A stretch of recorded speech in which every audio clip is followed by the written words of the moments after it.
anyone has any questions during the meeting, we ask that you submit them using one of the methods shown on the screen. Hopefully, Hold on. there's something on the screen. Sorry. I wasn't ready.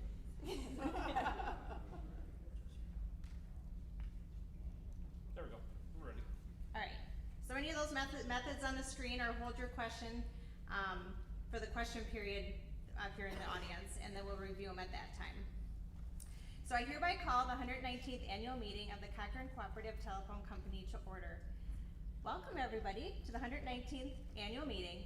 Thank you everyone for attending both in person and virtually. We are excited to be able to offer a virtual option again this year. In addition, virtual members will be able to vote any business that could come before the membership during the meeting. This meeting is also being recorded and will be posted on the CCT YouTube page for anyone else to review. To link our YouTube page is located under the About Us section on our website. Notice is hereby given that the annual meeting of Cochrane Cooperative Telephone Company will be held at 6:30 p.m. on Wednesday, April 24th, 2024 at the Cochrane-Fountain City School Auditorium located at S2770 State Highway 35, Fountain City, Wisconsin. In addition, this meeting will be streamed live on YouTube. The agenda will consist of financial reports for 2023, manager's report, scholarship drawing, bylaw revision results, and director election results. And we do have a quorum, so let the minutes reflect that a quorum is present. Cool. Next, we will have the reading of the 118th annual meeting minutes by current CCT Secretary Jolene Rohr.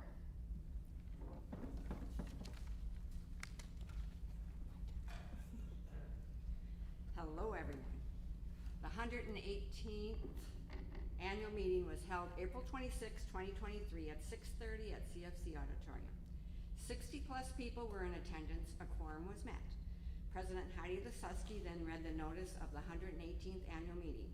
Minutes of the 117th annual meeting were read by Jolene Rohr. Motion was made and seconded to approve the minutes as read. Motion carried. Heidi then introduced the current board consisting of Heidi, Jolene, Carson Lentz, Terry Lorenz, and Ben Adank, who was unable to attend. Heidi then introduced Sean Squires, our CEO. Sean introduced the staff of CCT. Sean emphasized all the experience within the employees as there is not much turnover. Sean went through the service count numbers from 2015 to 2022. Sean then went through the consolidated balance sheets of CCT, highlighting the cash and plant, which has increased. The consolidated operating statement was discussed as well. Sean went through 2022 year in review, including these items. The Town of Cross broadband expansion was completed, the broadband expansion advocacy, Town of Buffalo grant application, and the Affordable Connectivity Program. Sean then offered insight on 2023 and looking forward to local infrastructure updates. We updated our PEDs from pests and are putting a new hip roof on the building. Credit card payments at CCT will hopefully be implemented beginning of the summer. Broadband expansion, Town of Buffalo and Town of Montana. The capital improvement, the grant cycle, Reconnect Round 5, and BEAD, the Broadband Equity Access and Deployment Program, was all discussed. Sean also talked about the Lifeline Program eligibility and the Affordable Connectivity Program eligibility. Sean gave us a warning of scam via emails. Be vigilant. E-statements were discussed as well.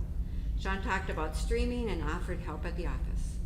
2023 CCT scholarships was also discussed, and we had a computerized wheel to pick the winners of the scholarships. The winners are Caitlin Hager, Hale Matson, Ella Arneson.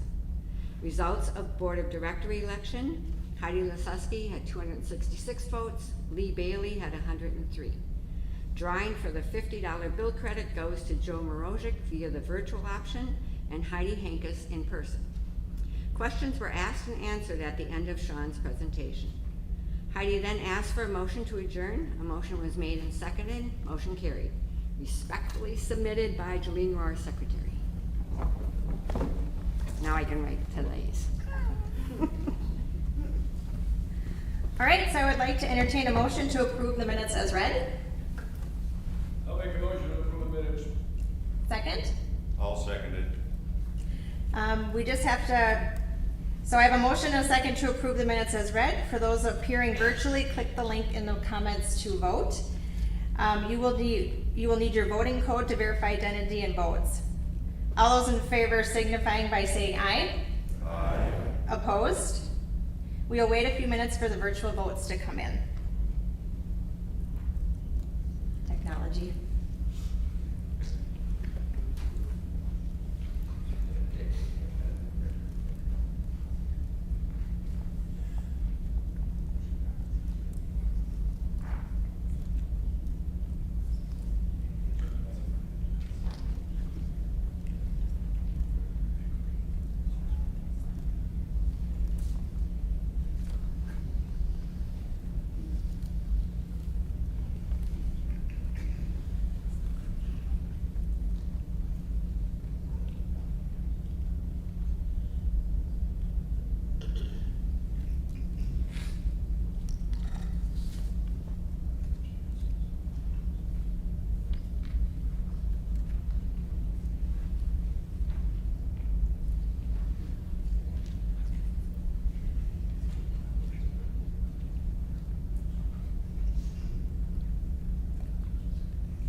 All right. So the minutes of the 118th annual meeting are approved. All right, at this time, I would like to introduce the Cochrane Cooperative Telephone Company Board of Directors. I'm Heidi Lasowski, the president. We have Carson Lentz, the vice president, Julie Rohr, secretary, Terry Lorenz, director, and Don Malone, director. And now I'd like to introduce Sean Squires, the CEO of our Cochrane Cooperative Telephone Company. Sean is now going to take over the meeting.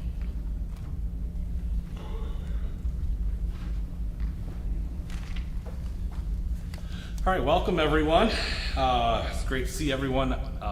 Great audience. I really enjoy when these crowds tend to get bigger each year.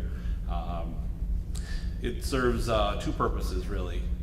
The first is, being a cooperative, you guys all have an equal voice in how the cooperative operates, and one of the responsibilities of being a member is to come before myself and hear how the operations are, review the financials, because obviously if the financials were not in good shape, you guys would know that, and obviously you could potentially, bring that to the board of directors' attention. So, just want to thank everyone again for coming, and also to those who are appearing virtually. At this time, I will introduce my staff.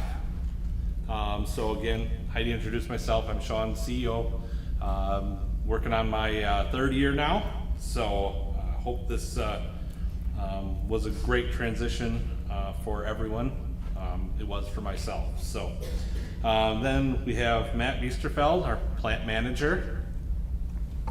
I'll do them individually. Give them time to get up. Matt's getting up there in age, so. Sorry. Yeah, I had to. Corey Hansen, central office technician. I won't say anything to Corey, so.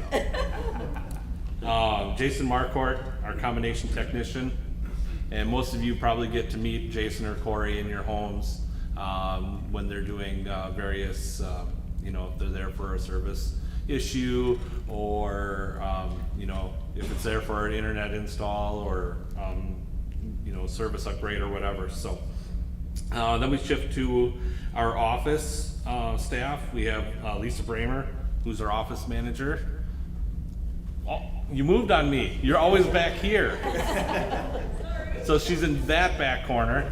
And then put a name to a face now for everyone. That ends up calling our office. Amanda Posner is our customer service representative. She is the one who you probably get to speak to when you call the office. So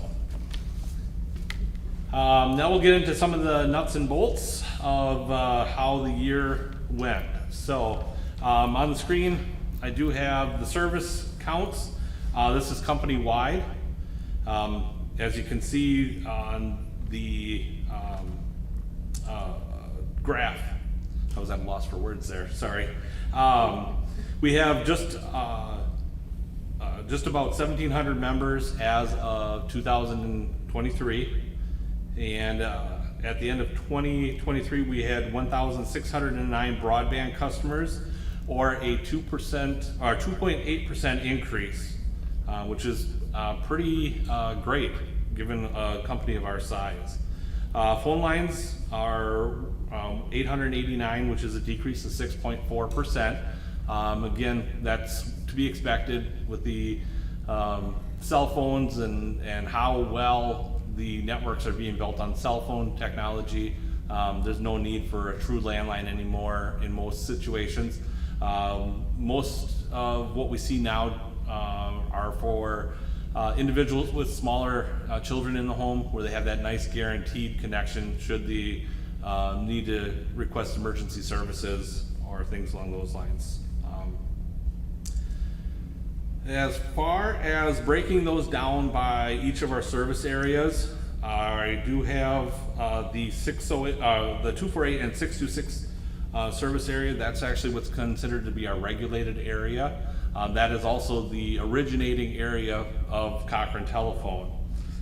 Broadband accounts for that area increased by 1.8% in 2023. And that was mostly due to newer homes being built and some locations that were previously not connected to internet service getting connected. What it ends up being is, an older individual may move out of the home, put it up for sale, and then they didn't have any need for internet access, and now a younger individual ends up coming into the home and requests services, and so that's why we're seeing the increase, which is great. Even though most of our service area in the 626 and 248 all have internet service. So, but it's also good that we're seeing new homes being built as well. Obviously, being a rural area, anytime where we can bring additional population to our area is great. Obviously, it serves multiple purposes, not just for a company like us. As far as Alma goes, Alma had another great year. They had an increase of 3.4% of their broadband customers. And again, Alma tends to be a little bit more of a different demographic than what we have in the 248 and 626 area. Alma has a lot of rental properties.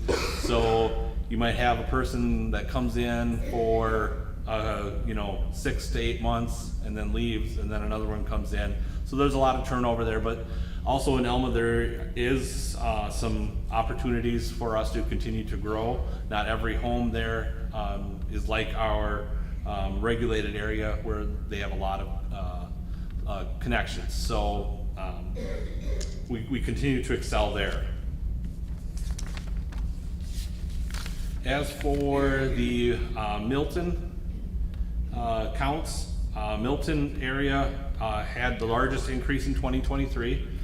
They saw a growth of 4.1%, and again, that's attributable to some new homes that were being built.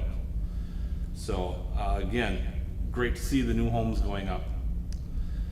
As far as Cross had their first full year in 2023, and we actually seen an increase of 3.5% in our broadband customers. Again, going into some of these more rural areas, a lot of them get signed up on the first shot, but again, some of those homes that might sell later on continue to subscribe. So that's kind of a quick little rundown of where we're at as far as customer-wise. I always like to, that's usually one of the first things I look at when I get my monthly reports, compliments of Amanda and Lisa, and just to kind of see where we're at as far as numbers. We'll shift gears now into our financial statements. I know that this is what everyone comes here to see, so, but actually it's really great news to discuss them this year with you guys. So we'll start with the balance sheet. We'll do the first half of the balance sheet. all of the cash-related accounts for the cooperative are all up, and that's mostly due to us preparing for the grant submissions that we did in 2023. And what we did as a collective group with the board, we went and got multiple CDs with $1 million that we had that we wanted to earmark for our broadband expansion projects for these grants. And then with the goal of ultimately being able to use the interest earned on those funds to be able to plow an extra mile of fiber on some of these grant projects. So that's a huge win. So that's no more extra dollars that have to come out, just basically for the interest. So that's kind of the two things that I have highlighted there that I wanted to talk about on the first half of the balance sheet. On the second half of the balance sheet is where I have a little bit more information to discuss.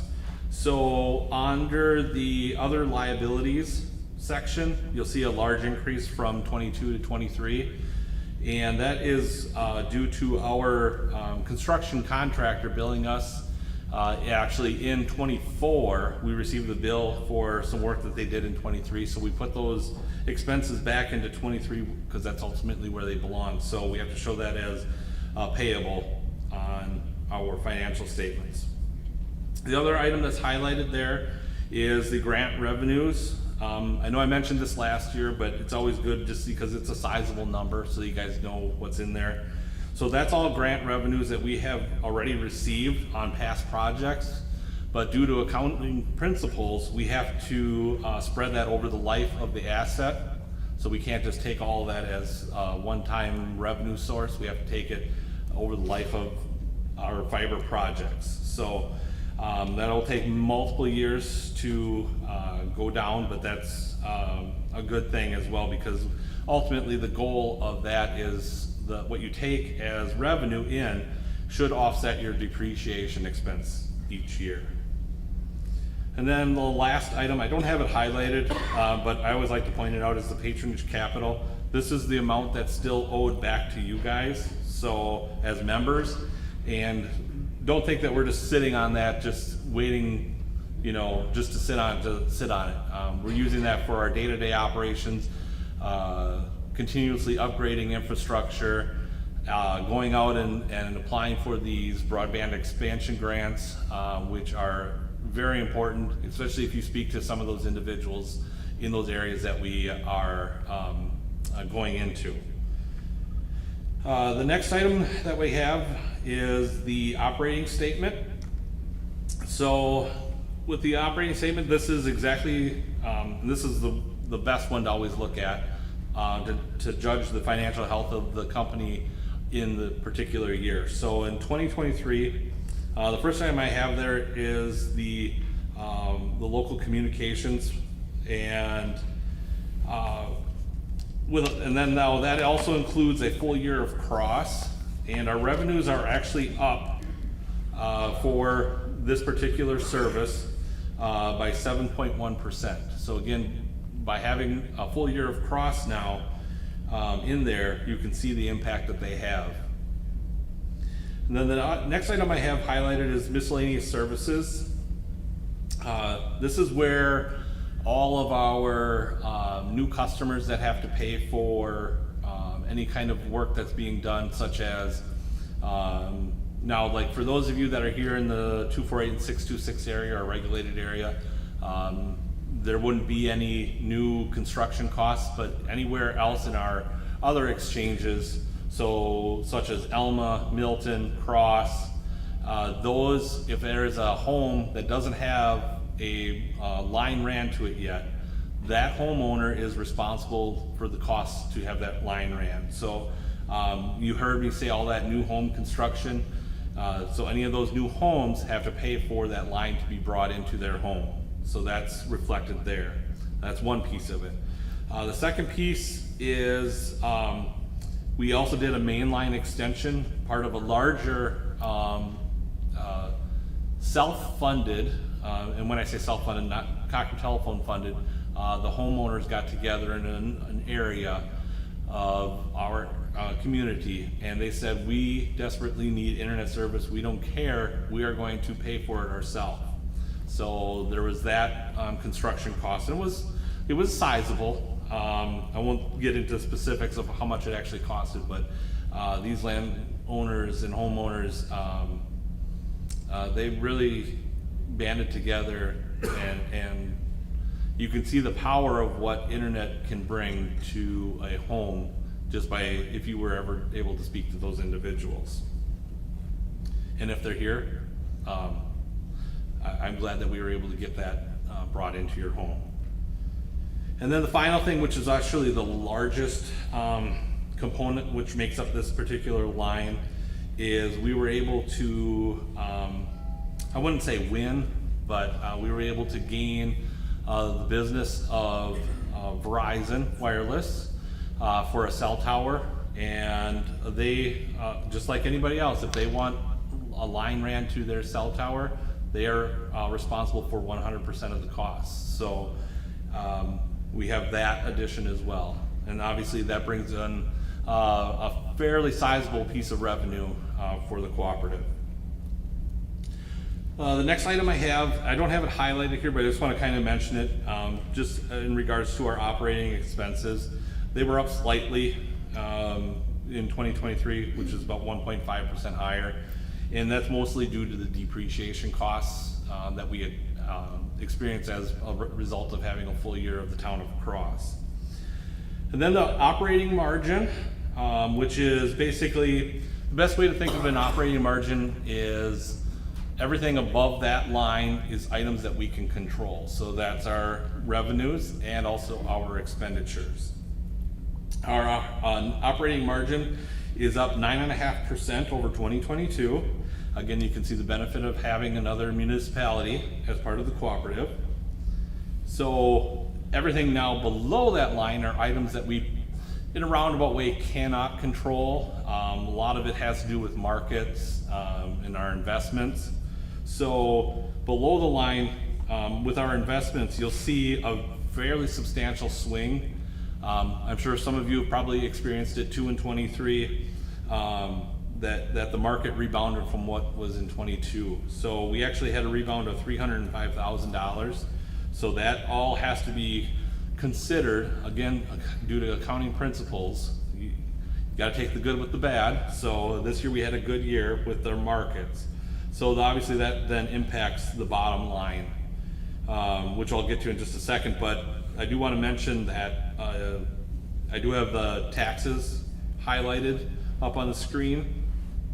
And the taxes that are referenced in 23 are actually more traditionally, probably what we would experience on a typical year.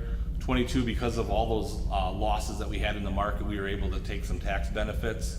So that's why you see that negative number. It was actually a benefit in 22. And then obviously at the bottom line, this is the net margin. And this is what dollar amount ultimately gets returned back to you at some point. Now it's ultimately up to the board when they decide to retire any of the amounts that are in your capital credits, but just know that that money comes back to you. It's not like any of these other non-cooperative companies. You know, for example, we'll use Charter, which is close by in Winona, and they do have a little bit in Fountain City. That's a company that's obviously got shareholders, which in a roundabout way, that's what you guys are too. But they have to answer to the shareholders just like I answer to you guys as your members. So in a roundabout way, that money comes back to you guys, not just, and because you guys subscribe to services, those that subscribe to charter services don't ever get to see those funds. And same goes with Brightspeed, which is a lot of the other area members have for an option. So just keep that in mind. Not everything is great with some of these larger companies. So get into the year in review. As you had heard in the minutes, we did a bunch of maintenance on a lot of our pedestals. And this work was costly, but it was at a huge gain, I would say, for the cooperative.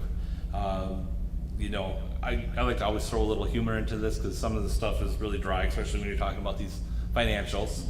But I like to say that the mice, I know some people don't like mice, but just know that we'll get past it here quick. And then also the little insects, such as those Asian beetles. They, for some reason, love to live rent-free in our pedestals, and then on top of that, they, as a thank you, they like to chew on our fiber components that are in those pedestals. And ultimately what that does is that can cause a network disruption to one all the way up to, you know, multiple individuals. So that project was a sizable one. It was around $300,000. We went through and did a lot of our pedestals just to kind of get those all cleaned up. And we had a really good successful winter, because obviously in the winter months is when those, and in the late fall is when those, I'll call them critters, like to get in there and find shelter for the winter. So that was a really good maintenance project. As for our grant applications, in early 2023, we found out that we were unsuccessful with our Town of Buffalo grant application as well as our Town of Montana one. We did end up submitting a total of 4 of them later in the year in 2023 for the Town of Buffalo, Town of Montana, Town of Wamandee, and the City of Fountain City, in the rural part of the City of Fountain City. So we'll get into a little bit more details of those, but on my next slide. That was a total project cost of $6.8 million that we submitted, and Cochrane Telephone is funding $2.8 million of that, with the county doing $530,000, and then the townships and I'll just call them municipalities because there's the City of Fountain City that's in there as well, is contributing $780,000. And then also in 2023, we started exploring our cloud-based switching option. Our switch is becoming, and I should probably explain what a switch is. So a switch is basically exactly what you think about it. Switchboard was where it came from. But that basically handles all the calls and network traffic related to calls. And that was becoming more of an obsolete, not supported item. And with that in mind, we just wanted to start looking at that as a possible option to for replacement, or ultimately a cloud-based switching, which is basically outsourcing it to the cloud. And then also in 23, I already mentioned this, but I wanted to make sure I went a little bit deeper into it with our investment rebounds. So the board of directors and myself, we continuously look at where our investments are at, evaluate our risk strategies. We meet up with our portfolio manager, then he kind of takes into account where our risk tolerances are, as well as updates us on market conditions. So that's why we had such a successful year, I feel. And then last thing, you heard it also in the minutes, but we did finally get a debit and credit card payment option for you guys. That has went over very, very well. It just allows everyone a little bit more flexibility. You just go online, you enter in your payment information, your account number, and then just like that, your payment's made. So you don't have to write out a check or stop by the office or mail, you know, with cost of stamps nowadays. So just want to let you guys know that that was a very successful implementation. The next item I want to talk about is what we have in store for this year. As I already mentioned, we're awarded 4 grants, and we will be going past 650 locations with a goal of 500 new subscribers, and that is a huge amount for a company of our size to take on. So I do have on my next slide here, I do have what our service area will look like post-grant. So I'll just step aside here. I don't want to get too far out of the microphone range. So on the left-hand side in yellow is the 60 or the 626 and 248 area codes. And that's your Cochrane, Buffalo City, Wamandee, and Town of Belvedere. And then the pink in the top left corner is the City of Elma project, which is what we did in 2016. And then I'll jump down to the green section, which is the Town of Town of Milton that we did in 2018, 2019. And then in the more orangish color is the Town of Cross project that we just wrapped up on. And then everything else, so that red blotch up on the top right corner is the Town of Montana project that we are currently in progress of. And then in the brown area finishes up essentially the Town of Wamandee. As you can see, most of Wamandee was already taken care of as part of our regulated area when they drew the map boundaries. So these individuals have always been kind of left behind because of those boundaries. They are all CenturyLink customers, or now known as Brightspeed. So they are very excited for their broadband grant win. And then in the darker blue is the City of Fountain City project, and then in the light blue would be the Town of Buffalo project. And then I kind of wanted to expand a little bit larger into what the county looks like. You know, the county has been really involved in this process all the way back to when we did the City of Elma grant project. You know, so one thing that I had mentioned, I think it was last year, if not it was the year prior, is one of the goals that I have set out for myself and then also as Cochrane Telephone is to try and get our county 100% served by high-speed internet.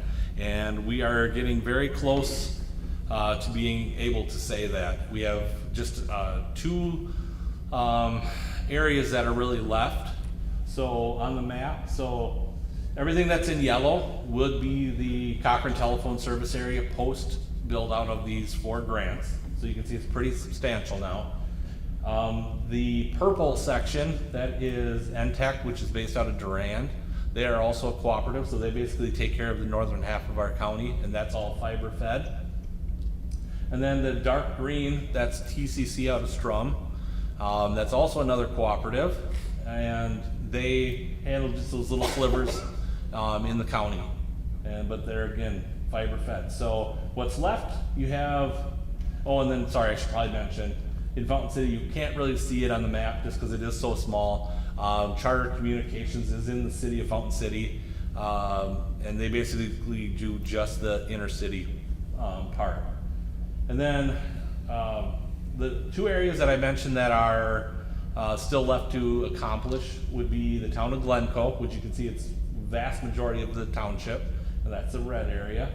And then just a little touch of the Town of Montana is left there, which we were not able to get to make it worthwhile and cost effective. So I think there's like 5 to 7 homes that will not be served as part of the Town of Montana project. And then the area that's in that light blue section, that's all TDS's area. TDS was awarded, I guess I shouldn't say awarded, they were, they elected the enhanced ACAM offer, which was given to companies that if they met certain obligations, which we were not even, I should probably back up. So the TDS area is considered, most of it is considered to be underserved. And by that they mean speeds that they cannot get speeds higher than 25 by 3. And as you guys know, most our minimum that we offer for Cochrane Telephone is 50 by 50, but we can go as far up to a gig and even farther if we want to. So we meet all those requirements, so we were not eligible for that particular funding source. So what TDS did is they elected the enhanced ACAM offer. So now they have until 2030, and there's certain milestones that they have to meet with certain percentage of their customer base in the city of Elma, or in the city of Elma, the town of Elma, the town of Lincoln, to get their speeds up to 100 by 2030. So hopefully by 2030 we can say that TDS has built all that area in blue, and then what will probably end up happening, which I will discuss in a little bit here too, a little bit more detail, but hopefully during the BEAD process the town of Glencoe will be taken care of, and that will be probably roughly around 2030 deadline as well to have those projects completed. So hopefully by the end of 2030 we can call this county completely fed by high-speed internet service, and that would be even if speeds continue to increase. So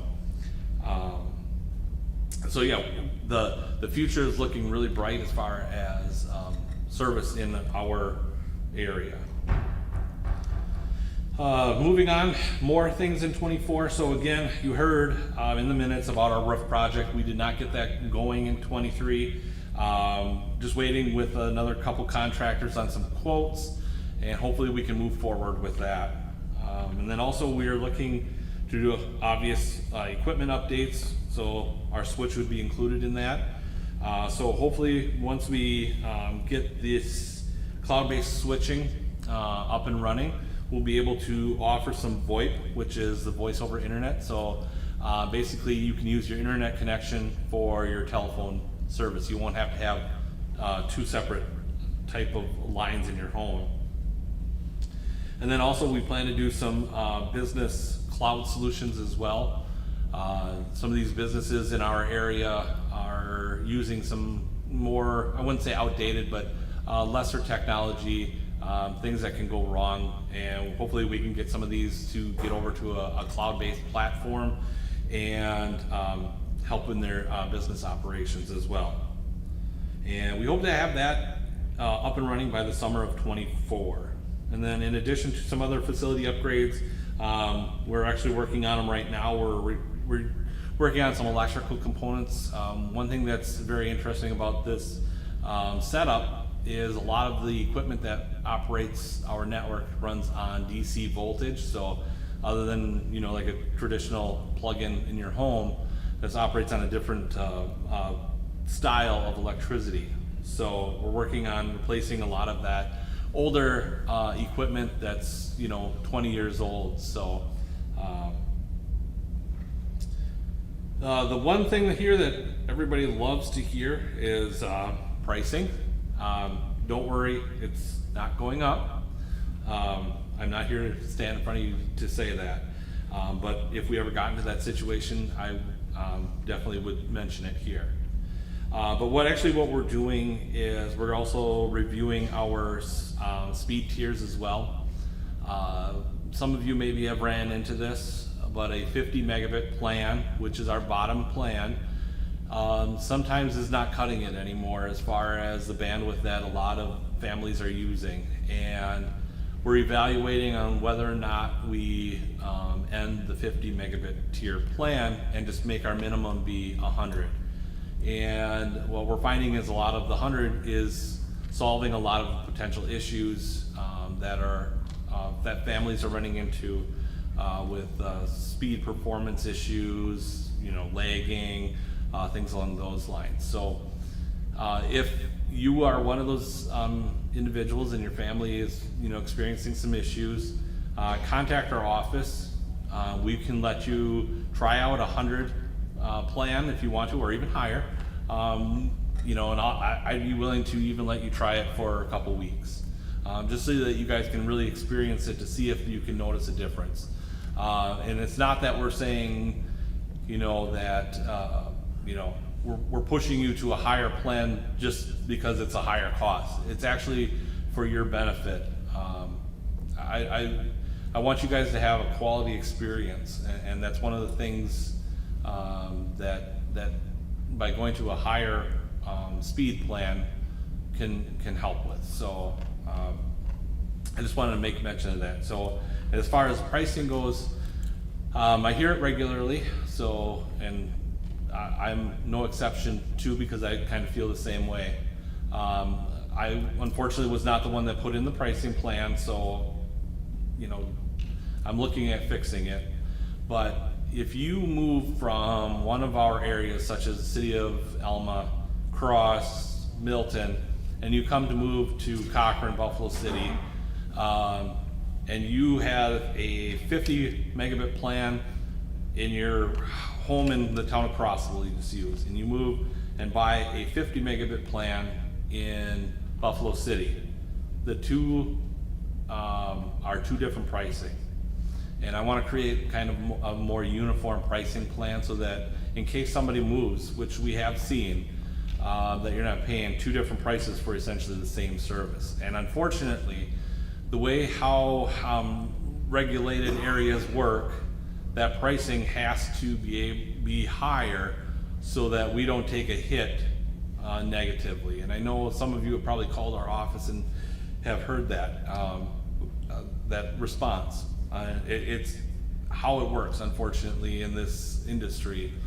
You get penalized for doing, you know, being in a regulated environment versus an unregulated environment. So just know that that is one of the things that I personally want to work on this year, and have actively been doing it so far this year. And the last thing I want to mention is the Affordable Connectivity Program. Not sure if any of you in here were on that particular program. It was a federal program, and I stress the word was. Unfortunately, it is ending this month. But the reason why I'm bringing it up is, should any of you that were on that program, and again, at no control of us, this was all in Congress, they did not decide to refund this program, and I know we can get into politics and funding programs and all that stuff, but it was actually a very great program. It really helped those who met certain requirements economically to be able to afford internet service.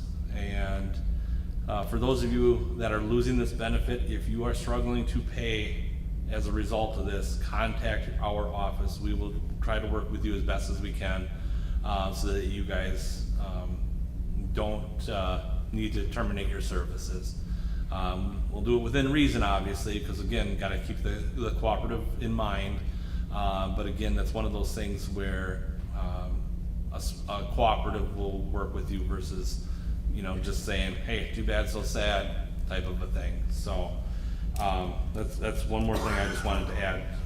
And again, the program is not being removed totally. It's there. It's just that it's not funded anymore. So at any moment, the government could come back and say, okay, we're putting money back into it, you know, and then it starts back up. But unfortunately, that program is ending. Lifeline is still available. That is set to sunset at the end of this year. The last 2 years that was supposed to happen. However, that is now, I have not heard anything that it's going to be renewed for another year, but historically, that's what's happened. So, looking forward, so this would be past 24. So again, once we get through our upgrades, we will continue to work on our PED upgrades, and again, look at more facility upgrades for some of our equipment. One of the bigger items that are on the horizon are devices in your homes. For anyone that's in the city of Alma here, those are starting to become close to end of life. We're not there yet, but it is on the horizon. So that'll be one thing that we'll have to look at doing as well. And then you heard me mention the BEAD program and regarding the town of Glencoe. Up on the screen, I do have a map of what it looks like. And this is showing Pepin County, Buffalo County, and Trempealeau County. And you can see the area of TDS. So that's all those dots that are in Buffalo County right above the star. The star is where our home office is. And you can see there's a lot of locations in the southern part of Trumpeldor County. And you can see the two different colored dots. So the green dots are locations that are deemed to be unserved. And with the BEAD program, the state actually has to serve every single one of those green dots before they can touch any of the orange colored dots. So they're in a difficult situation, but it sounds like their plan is being developed, and I think it's going to be a good plan. They are going to use their $1.1 billion, which is part of the BEAD program.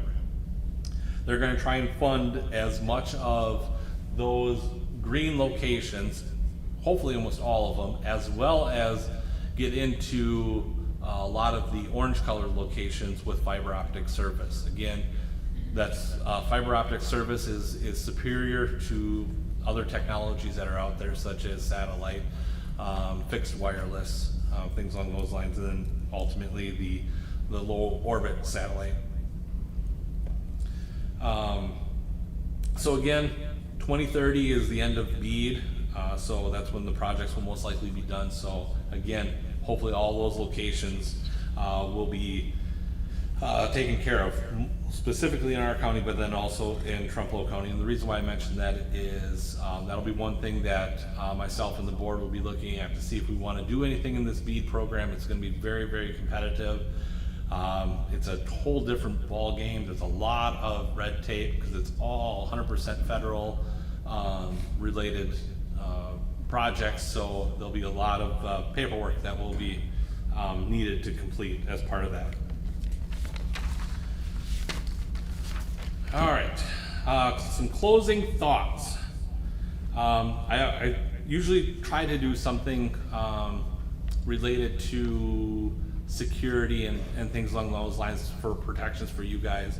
One thing that I have up on the screen here is it's an actual email. It was not that I did not receive, but it's actually a scam that's going around right now. And not sure if any of you are aware of a streamer. His name is Doc Compton. Does anybody recognize that name? Okay.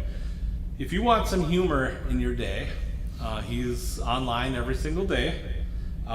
He actually goes after these scammers and invites them into accessing his computer, where he has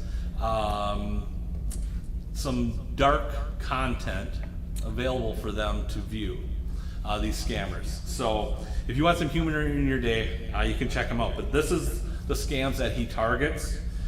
So what this is it's basically saying, I know some of you probably can't see it, and those online too probably can't, but I'll just kind of briefly go through it. Basically saying that you've been charged $649 to renew your Norton LifeLock. So for those that don't know, Norton LifeLock is security software that you can have. So it's basically then saying, hey, if you did not authorize this transaction, call this number. And those numbers are what the scammers are behind. And then what they will do is they will say, hey, let's get this canceled. I'll send you a cancellation form. So then what they do is they make you install remote access software. A lot of the ones that they use are AnyDesk, UltraViewer, AllRay, and Supremo. So just if you take anything out of this, just keep in mind those software platforms. So AnyDesk, UltraViewer, AllRay, and Supremo. So if you're ever on a phone and you have someone that wants to install any of those softwares or any kind of remote monitoring software of some kind, just know that you do so at a very, very high risk, because what they do is they can then access your computers, your tablets, your cell phones, gaming consoles, and so on. So, and then what they do is they will go through there and you won't even notice that they're there, but they'll look for passwords, banking information. Those are the two things that they love, because then what they do is they go and they change your passwords, and then they can manipulate whatever. Whether it would be your Amazon information, your banking, so that they can wire funds out, things along those lines. And then also they can get into any of your family pictures, videos, things along those lines, and then they can use that as blackmail. So just remember, don't install any software unless you know what you're doing, obviously. And if you have installed any of these, or think that you may have, get your device into your a place such as like Geek Squad at Best Buy, and they will examine it and look and clean it for you. Last couple things that I have for you is streaming services. So I know this was mentioned last year, but I can't stress it enough. If anybody is looking or has concerns about streaming, not sure if it's for you, feel free to stop in the office. We'll let you play with a lot of the more common ones that are used by people. And I'm throwing this out there to anyone. Feel free to stop in and play with it for a little bit, just so you can experience and see if it's something that would work for you before you jump into that. The last thing I'll mention is that Cochrane Telephone is actually hosting a regional tournament for as part of the WSTA, which is the Wisconsin State Telecommunications Association Fiber Frenzy gaming event. So if you have any individuals that you know in your home, nieces, nephews, grandchildren, that really like to play games, there is a game. Here's the flyer for it. They're playing Rocket League. It is a game that can be played by all ages. Basically, all it is futuristic looking cars that are kicking around an imaginary looking soccer ball in this weird dome type environment. So if you know anyone, please let them know. It's been sent out to the CFC school, all the students, Elma's school. Elma's put it on their Facebook page and put it out in a little newsletter as well that they do. We really want these kids to partake in this. And when you think of gaming, you think, oh, it's just, gaming historically has gotten kind of like a black eye, because it's not, you just think it's just kids just sitting playing games and not being out and, out playing outside or whatever. The gaming area now has become a way for individuals to learn how to interact with others, whether that would be through communication in a stressful environment, because these games get kind of intense, and how to work through these critical problems, all the way up to graphic design for some of the layouts. And there's a lot of different avenues when it comes to gaming. Announcing is another one. So just keep that in mind. It's a way for our industry to kind of bring in the next round of potential employees. And that's why I feel strongly about hosting an event. And one thing that's nice about this is that these kids get to play for a $4,000 pool of funds down in the Dells. So there'll be 3 teams that come out of the Cochrane Regional. It sounds like we have about 1 team right now, so there's 2 more that could potentially move on. But again, it's a way for these kids and adults, because it's open to ages 14 plus. So if you're in your 50s and you want to be playing some of these games, by all means, try it. I've not played it personally. Some of my counterparts in other companies here in Wisconsin they've signed up for their tournament as well, because there's a bunch of other companies. So I just wanted to make mention of that as well. And then at this time, we will move on for our scholarship awards. So I'll make this kind of short, but our essay question was that we have all become reliant on internet for everyday use, just like electricity. Describe the impact on your life and community if internet access were not available, and how would your life every day be different? So we had a total of 4 four-year applicants and 4 two-year applicants. We also received 1 application that did not meet the 500-word minimum, so unfortunately that one could not be considered for a scholarship. But we're going to do 2 $1,000 scholarships for a 4-year student, and then 2 $500 scholarships for a 2-year student. So at this time, we'll bring up the random wheel, and if you were here last year, you may recall we struggled with the wheel, but I think we have all the bugs worked out this year. So go ahead and bring up the wheel. All right, we will start with our 4-year scholarships first. We'll be doing 2 of them. And then each of the students who applied were told to, if they are selected, to have a small little speech prepared. So we'll invite them up after both of the winners. So go ahead and spin for the first one. I'll get out of the way. Try to anyway. JC. All right, so congratulations, JC. All right, go ahead and do the second one.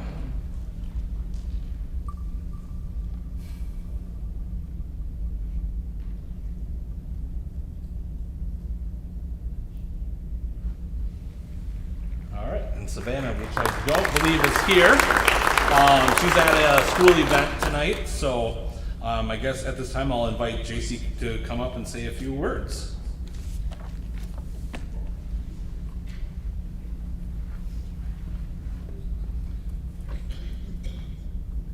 Hi, my name is Jason Wasowski. I will be graduating this year from Cochrane-Fountain City.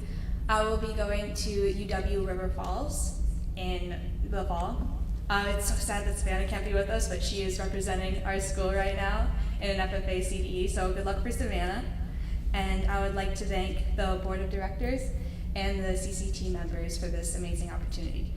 And I would also like to thank my parents for being a part of CCT, and Nikki for giving me a ride here, because she asked very nicely for a shout out. Thank you.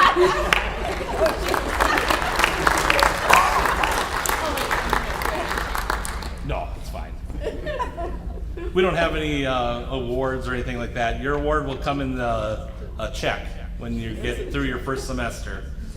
Now with the parent of Savannah. All right, thank you.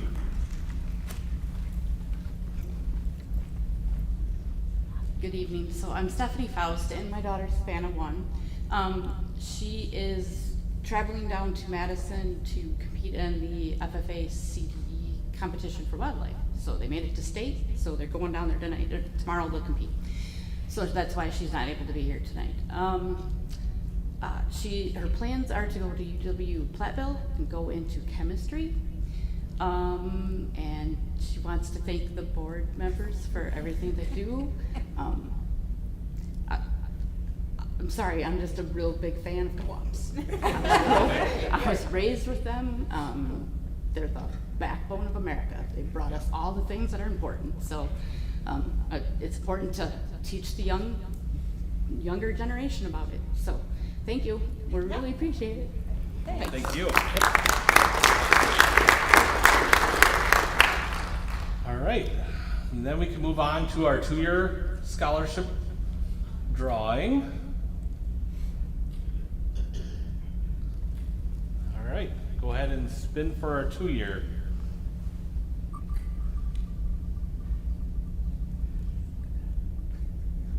And one thing I forgot to mention is I put the names in here 4 times each, just so that the wheel spins a little bit more than, because otherwise it would be just a big block. So, so our first winner is Addison.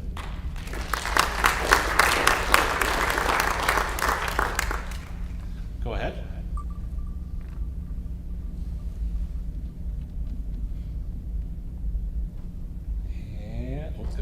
Okay, Isabella. Sorry, I couldn't see that far away.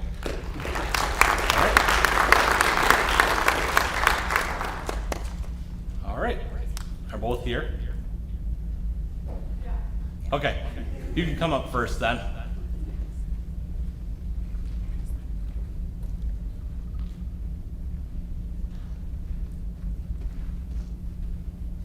Hi, I'm Addison Lacey. I'm graduating from right here from CFC. In the fall, I'm going to be attending Chippewa Valley Technical College for automotive technology.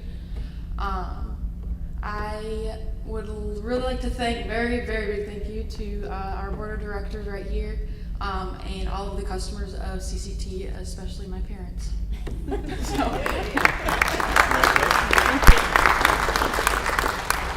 All right, all the way from the back.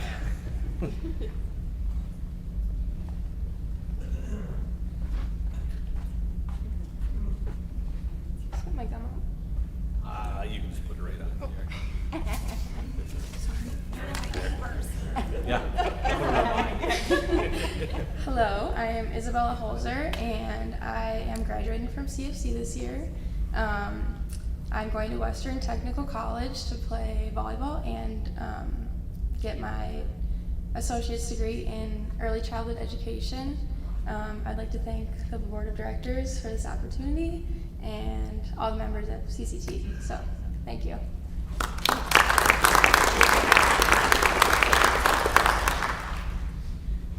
All right. Last few things here. Should go really quick.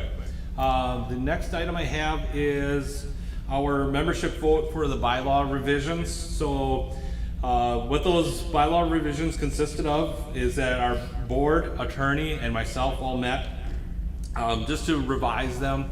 There was a couple other things that needed to happen with them, so we looked at them in complete review. So what we did is we updated the bylaws so that they could incorporate a 100% electronic processing of all of our annual meeting items. So that would be the ballots all the way through the actual annual meeting here.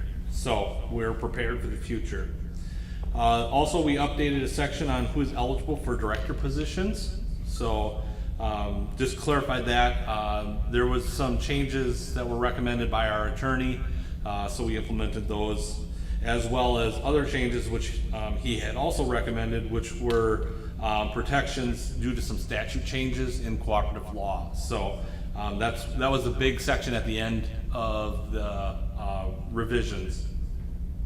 So at this time, I would ask the nomination committee to bring up the results of this vote. I'll meet you halfway.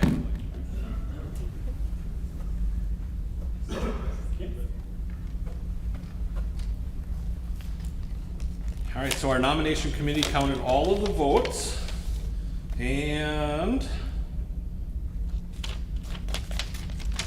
the votes for the bylaw revisions are 282 yes and 32 no. So the bylaw changes are hereby put into place. Okay, and then next we have the board of director election. We had an open forum that was held in late February 21st. We had 2 members attend. The notice was published in the Buffalo County News during the course of their February subscription dates. We also put our on our bill message the February billing statement about the election. And then on March 11th, the nomination committee met. There was 4 applicants that submitted applications to be on the board. 3 of them were ultimately selected, one of them being the incumbent, which this year is Terry Lorenz. And then we had 2 additional candidates. So at this time, I would ask the nomination committee to bring up the voting results.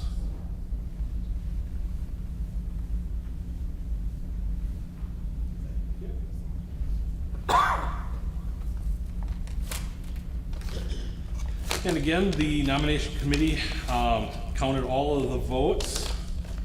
And it says here, so I'll do them in the alphabetical order as they appeared on the ballot. So Bruce Burmeister had 104 votes. Jeff Hofer had 80 votes. And Terry Lorenz had 161 votes. So Terry will be appointed for another 5-year term. So congratulations, Terry, and thank you to both Bruce and Jeff for your consideration of being on the ballot. We're always looking for people to be on the ballot.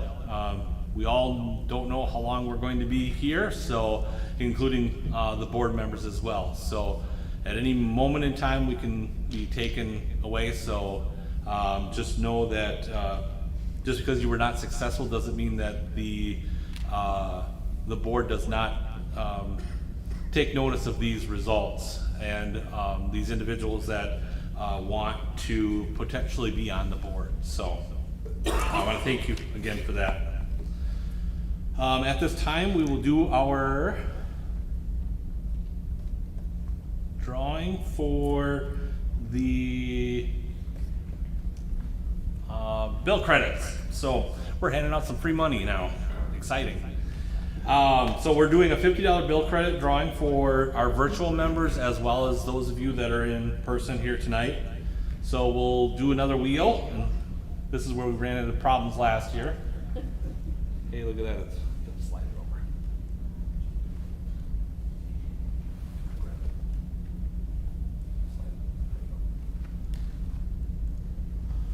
All right, we'll start with our virtual attendees. So go ahead and spin the wheel. These are the individuals that are on virtually. So congratulations to Kevin Adler. You have won a $50 bill credit, so that will be put on your next statement then. Then we will do our bill credit drawing for our in-person individuals. And yes, there's lots of you. And again, I like to see that these little wedges are so small. Go ahead and spin that.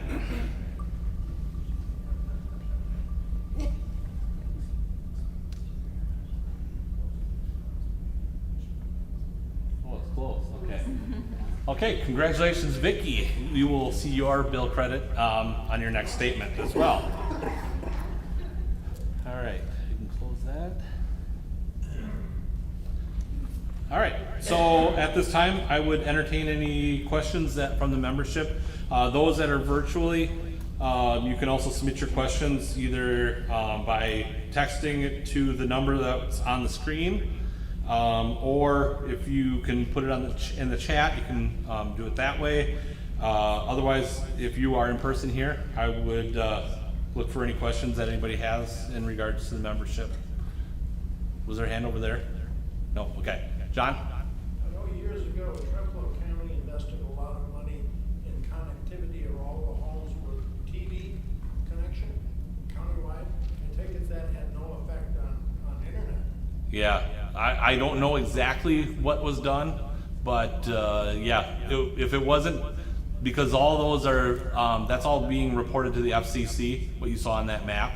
So those locations that are shown there are being reported by the providers, not by the actual homeowners. So the providers are saying that we can't provide those locations with 100 by 20 or 25 by 3. They even had a countywide television station. Yeah, yep, and I know that's still actually working, I believe, so. Broadcast county board meetings and so on and so forth. Yep. But that has no effect on. Yep, they must not have, that must have been just a television only service, so. Any other questions in person? I know I have some virtual ones, so we'll take those next. All right, so the first one is, with all this expansion, will it affect the speed of present customers without having to jump to a higher plan? And the answer to that is no. All of our network is designed in a way so that what you subscribe to is what you should get.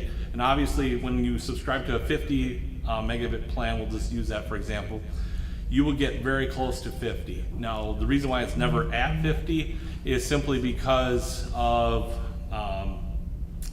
some latency issues, the hops it's got to go through, so it should be really close to 50.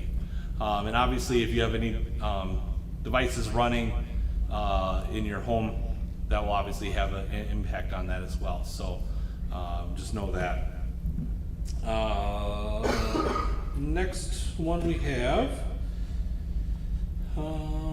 You mentioned price differences between areas, and if someone moved from the project area or original area, their bill would go up. If someone moves to a project area, would their bill go down? And as the pricing is right now, yes, that would be the case. So for example, if somebody moved from Buffalo City to, let's say we were finished with the town of Buffalo, the way it's designed right now is yes, that bill technically would go down unless you went to a higher speed or anything like that. So those are all the questions I have on my phone. Is there any in the chat? Okay, no items in the chat. So at this time, I would ask Heidi to come up for closing remarks. Is there any other business to discuss? Is there anything? No. Nothing? Okay. Being that there's no further business, I would like to entertain a motion to adjourn. Anyone? Second? I second it. I have a motion and a second to adjourn. For those appearing virtually, click on the link to the comments to vote. You will need your voting code to verify identity and votes. All those in favor signify by saying aye. Aye. Opposed? We will wait just a few minutes for the virtual votes to come in.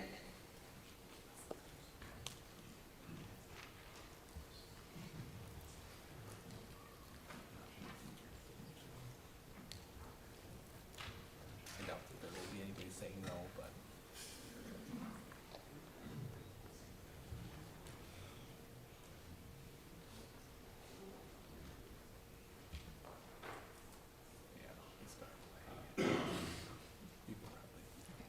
I hereby adjourn the 119th annual meeting of the Cochrane Cooperative Telephone Company. Thank you all for coming and have a good afternoon.